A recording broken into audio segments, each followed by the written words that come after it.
Hey North Liberty, it's FaceNick again. Well, this time we're going to talk, there have been some questions about weed and trees and what you as a homeowner need to do to comply with city ordinance and what kind of recourse there is. So let's talk about weeds and grass.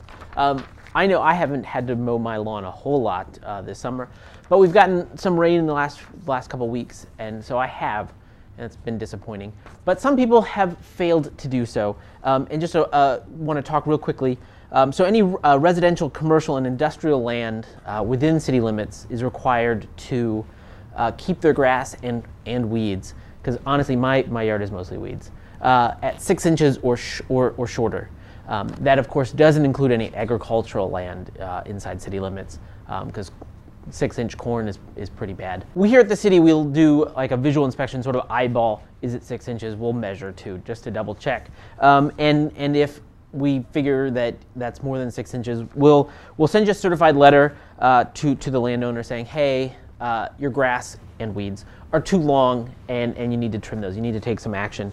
And you have 7 days to do it, to cut it. If you don't do it within those 7 days, Guy or somebody from Parks will maybe come down and mow it, and then we'll send you a bill for that work. We'll actually do it the same way that we do property taxes, so it'll come as part of that. You get written notice once per summer, once per year, and after that, if you don't comply, don't deal with your grass and weeds, we can continue to mow it and charge you for it as the landowner.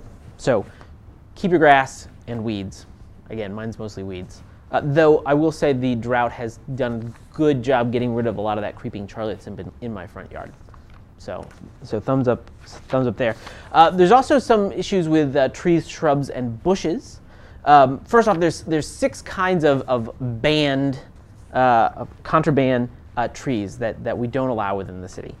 Box elders, cotton-bearing poplars, a silver maple, also known as a white river maple, a tree of heaven, which sounds like a sweet tree, Siberian elm, and female ginkgos. Yeah, those are the ones that smell like vomit. The fruit smells like vomit.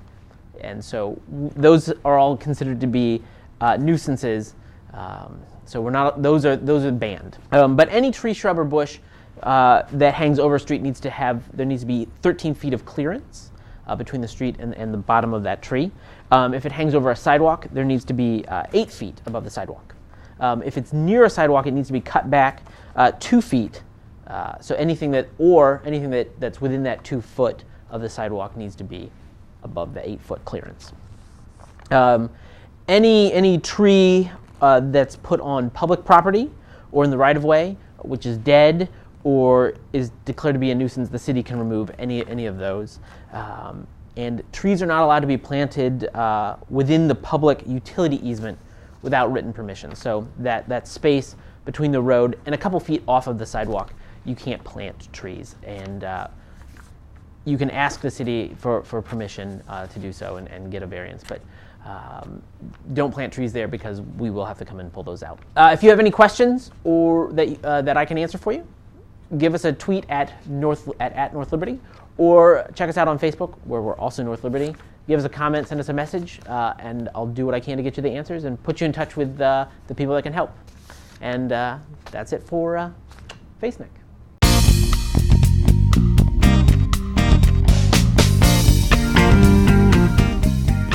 For joining us for our groundbreaking. We're so excited that Southgate was obviously able to move much more of the soil than we thought they were going to be able to do before we got to this point. As you can see, we've obviously got some construction going on already. We're very excited. They're anticipating about a 3 to 4 month construction process, so hopefully we'll be in before the end of the year. I wanted to thank all of you for coming to celebrate this momentous occasion. This really has been an event of the entire community, in the entire county, and even outside the county there are donations. I know I have some volunteers who certainly went back to their family in Minnesota and other areas and explained with passion what we're doing here, and then we received donations from those parents and family members. So it's definitely been a community-wide effort. And I do want to announce, which I kind of jumped the gun a little bit, we actually have reached our goal of $250,000.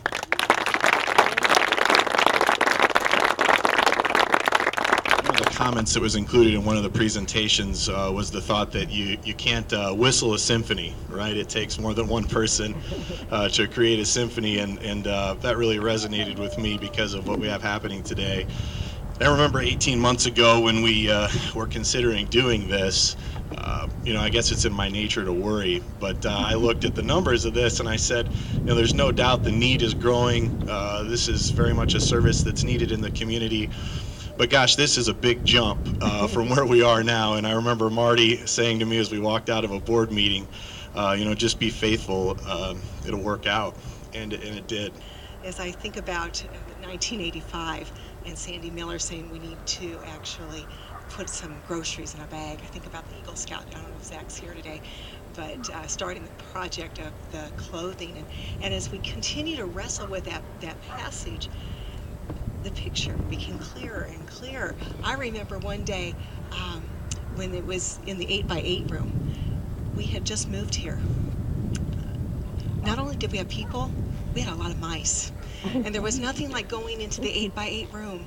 We only had 15 families once a month, but there was nothing more daunting than to go in there and just you'd cringe as you'd pull out the sack and hope that nothing came with it. And there were shrieks, and then I would check the sack to make sure we sent only non-perishable, or actually, never mind on that.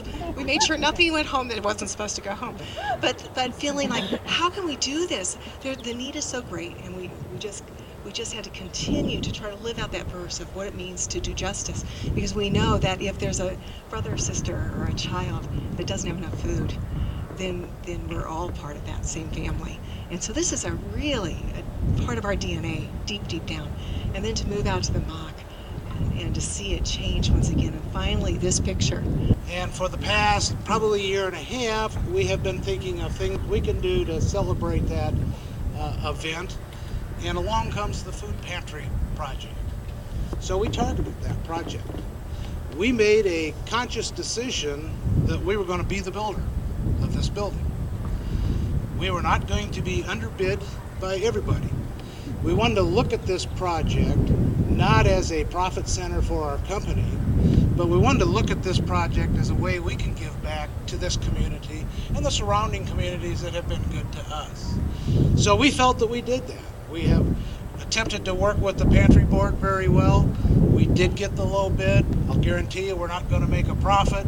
Hopefully we won't lose any money. But we're very happy to be part of this community, and we're very happy to provide that service. And that makes you feel really, really good. The top thing on our list today, obviously, is the food pantry. And to make this thing happen, it's all about volunteers. And those of you that watch the council meetings, you'll hear me say that North Liberty really has the best volunteers out there. And to be a good volunteer, you got to be hardworking and dedicated. And I think this really proves what you guys are capable of. Dear friends, I'm sorry I can't be with you today, but I appreciate the opportunity to commend you all for the vital service you provide to your community and to Iowa's families.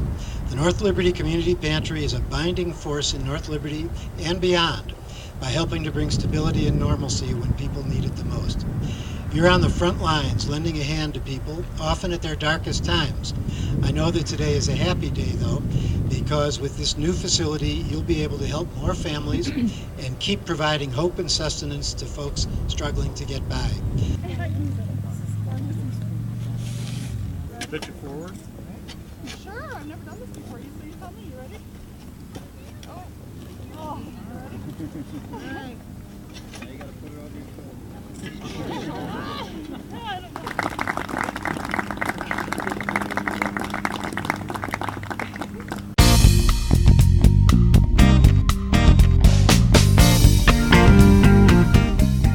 I'm Greg Metternich, the water superintendent here in North Liberty. I'm here to talk to you today and give a little bit of an update on what's been going on this summer.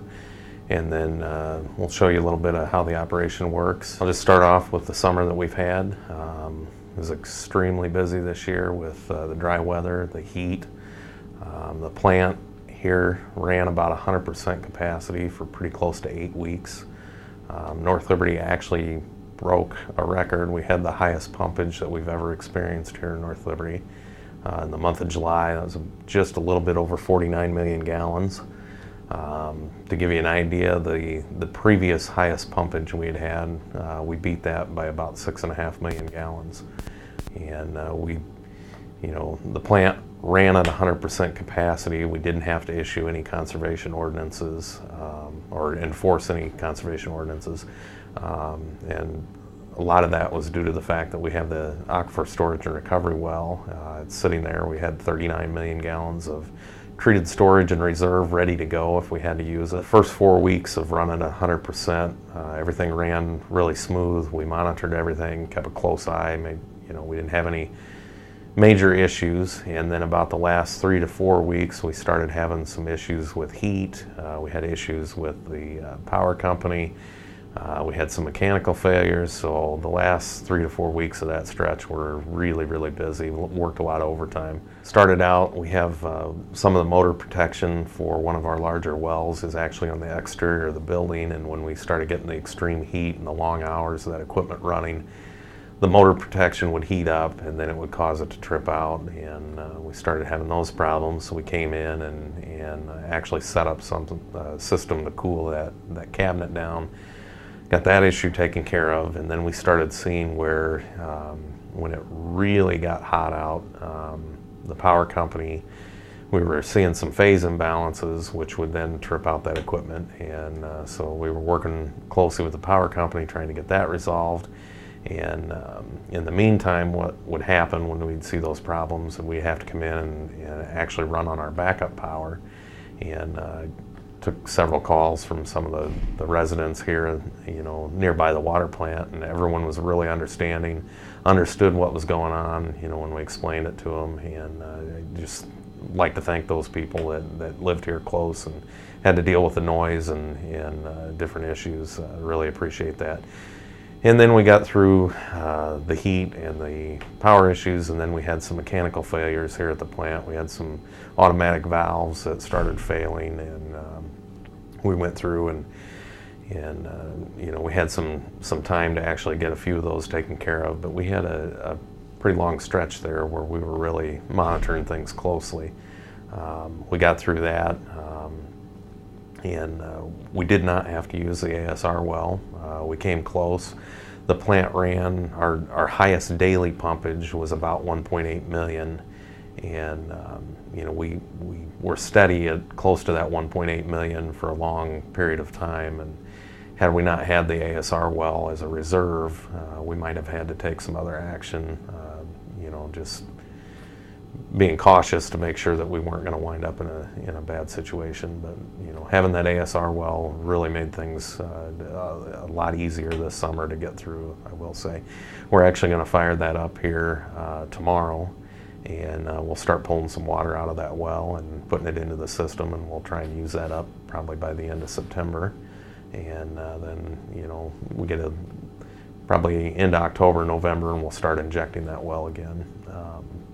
Aside from all of those issues, we still had all of our daily operations going on. We had labs that had to be done. We had data that had to be collected. We had service orders. We're still out changing out water meters. New construction. There's a lot of things going on there. So it was a really, really busy summer this year. We are still out, in the dry months trying to get our valve exercise program working. We've found several issues out in the distribution system where we've had valves that have been pushed over, or they're full of debris, or they just don't work. So we're pushing through that and getting our list together, and you might see us out working on those here in the near future. Kind of run through our system here. Here at the water plant, we do run off of a SCADA system, so I've got basically control over all the tower levels. We can tell things when we want the pumps to turn on and off. We can adjust the speeds of the pumps. As we're looking through here, we've got our 2 water towers. This is the tower here. Tower 3 is out off of Kansas by the interstate. It's showing us that we've got about 36 feet of water in that tank. Tower 2, we've got about, that's off of 240th Street, we've got about 32 feet there. We've got a booster station out in Cedar Springs. We've got control there where we can actually monitor. It's showing me right now this green pump is our jockey pump. It's running. The system pressure going into that booster station's at 58.6. Booster pump's kicking it up to about 79.9. It's showing me what our flows are. I can go through here and tell pumps when I want them to kick on and off and different times. We can go through here. I've got control of the ASR well from this location. It's a little bit slower, where everything's working off of radios, so, but basically it's showing us what our water level is. It's showing me that I've got 39,246,000 gallons in there. Our chlorine level down there, our pH. Basically, we've got control over the entire system from this location. And we can go through and actually trend what our tanks have done. I can go through here and see when pumps kick on and off. I can monitor when our peak day demand is, you know, and I adjust things accordingly with all this information. We've got control over all of the alarms, different signals that we'll get here from the plant if equipment fails. Our water softening units, I can go in here. And basically it's showing me that I've got close to 360 gallons a minute going through that one. Got 383 there. We're bypassing a little bit. Shows me the controls here of the regeneration cycles. All of those things makes it really, really nice when you're trying to troubleshoot an issue, when we can go back and look at our trending and kind of see when it happened, and then we can go through and look at our softener detail, our flow detail, kind of put the puzzle together if we're trying to figure out what's going on. Basically, this is showing us what our flows are right now. I've got one high service pump running at 100%. My effluent flow is about 1,152 gallons a minute. It's bouncing around there a little bit. These are somewhat delayed, but the totals will come out. And then our raw water flow is showing 1142. It'll probably bump up here in a minute, but here's all of our wells. 5 and 6 are our Jordan wells. Those are our big producers. We can go through here and I can actually turn the wells on and off. I can reset them if they have a fault. We can go through over here and I can set up which well I want to come on at what water level, and that'll be this ground storage reservoir here behind the plant, so we can monitor. It makes everything really, really easy to set up the control of the plant. And this is all, you know, the whole SCADA system, the whole entire plant is on this. We can actually monitor this from remote locations too. So if we have issues, we can come in. We don't have to physically be here to take care of some of those problems. So, but in a nutshell, that's basically our system here. And I can touch on a little bit on this curb box information that we're collecting out in the community. Basically, if you see us out there and we might be poking around in the yard a little bit, maybe using a metal detector, you might see somebody out there, you know, writing down notes. What they're doing is trying to figure out where the water shutoff is to each property, and then we're coming back here and making a record of it. And if we, you know, some of the new stuff we can get all the information on. Some of the older stuff we might not have 100% of the information that we have, but we're trying to collect it. It'll come through and give us address. We'll put down what service size it is. If we know what type of material it is, we'll get it in here. The new stuff, they're putting tracer wire along with it so that we can locate that out, and we're just putting here on this whether we need to look for a tracer wire or not. You know, our ID numbers, what type of valves are interior, and then we'll write down our measurements here for the actual curb box location if we have a GPS coordinate. If they've ever had service work done at that property, we'll try and make a note here what the date was. We'll make a note of what they found the issue was, what type of material, size, etc. And then we're actually going out and physically taking a picture. That cone is sitting right on top of the shutoff to this property, which is really helpful. You know, 10, 15 years down the road, if this is buried and we can't find it, at least you can come in here, you can use your measurement, you can use the picture, and hopefully speed up that process. You know, if somebody has a broken pipe inside their house, they want you to get it shut off as soon as possible. Well, if we can come in here and look at that picture, you might be able to walk right up to it and find that. That shut off is only about a 2.5-inch diameter round cap. And they should be flush with the ground, but a lot of times they get pushed down, they get sodded over, they get, you know, so it's kind of looking for a needle in a haystack sometimes, especially if you walk out there and there's 2 feet of snow on the ground. It can be rather difficult as well. But basically that's what we're out there collecting and trying to make record of. So if you see one of our guys out there, that's what they're doing.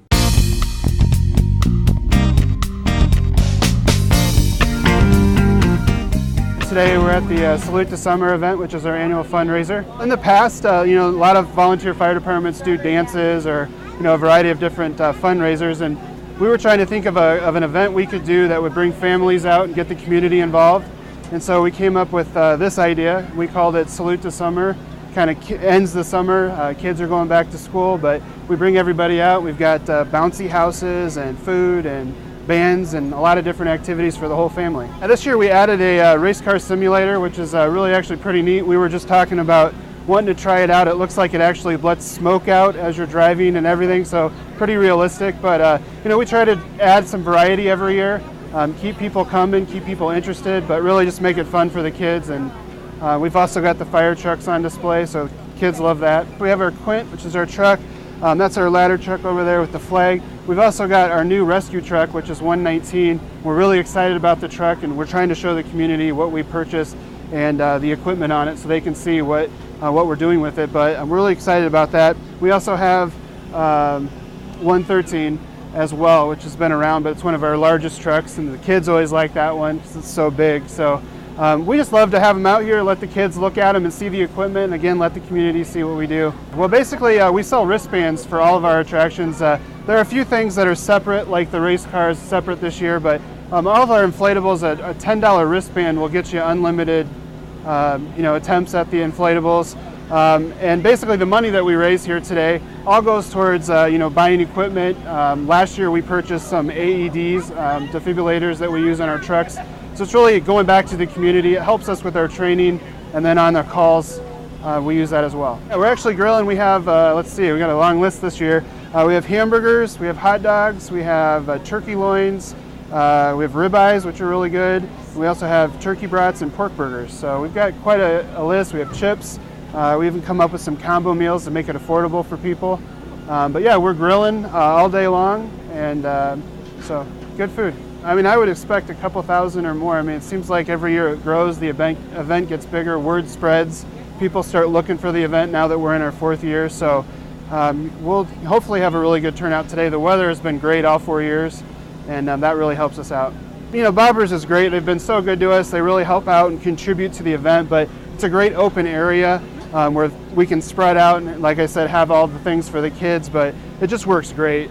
This is a great scenery with the lake behind us.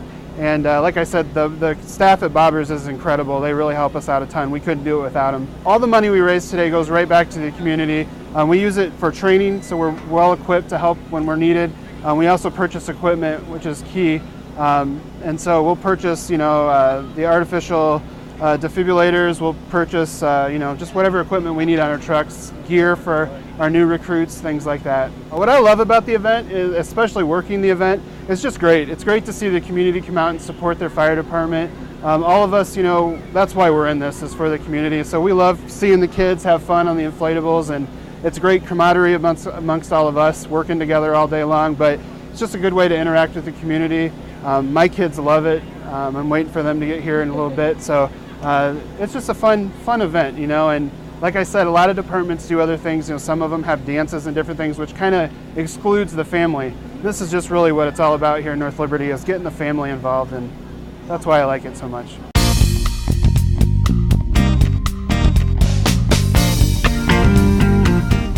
Well, we got school back in session for all the elementary and middle school. It's just good, important information for kids and parents to be able to kind of have an understanding of better ways to communicate and do things as far as safety. The most important thing is just good communication with each other and have a game plan in effect. Be game A, game B, or game C. I think parents should always know where their children are at and what the events are going to be after school and where they should be and who they should be with. The North Liberty Police Department has constructed a list of some really good safety tips, and I want to bring those to your attention today, and hopefully they'll be beneficial to the community. Be alert and aware of people and their surroundings, so that's good for parents and children both. Familiarize your children with parents' names, phone numbers, and home addresses, and who they can tell. Always ask permission before leaving home or the yard. If your child is out, discuss locations of safe havens.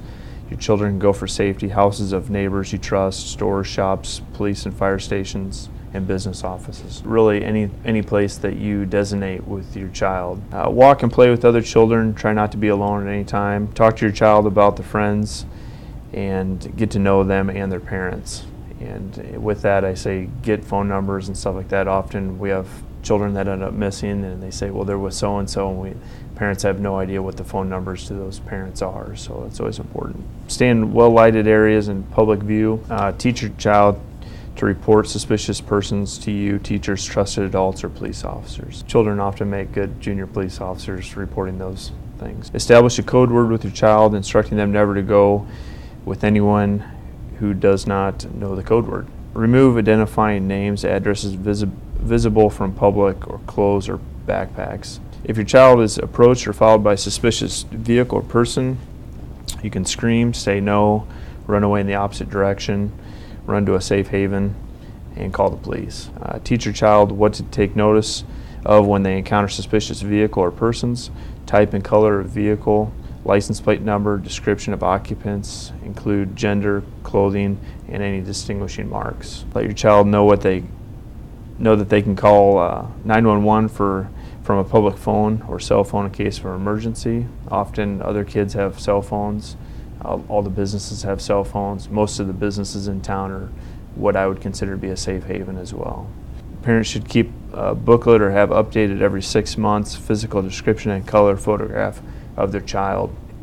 In the event of something happening to their child, they're able to provide that to law enforcement. Recommend to have medical and dental records, a sample of DNA, and child fingerprints in a known location. And if a child is lost or missing, call 911 immediately. This sheet that I'm reading from is available on the North Liberty Police Department website. We also are in the schools throughout the year periodically.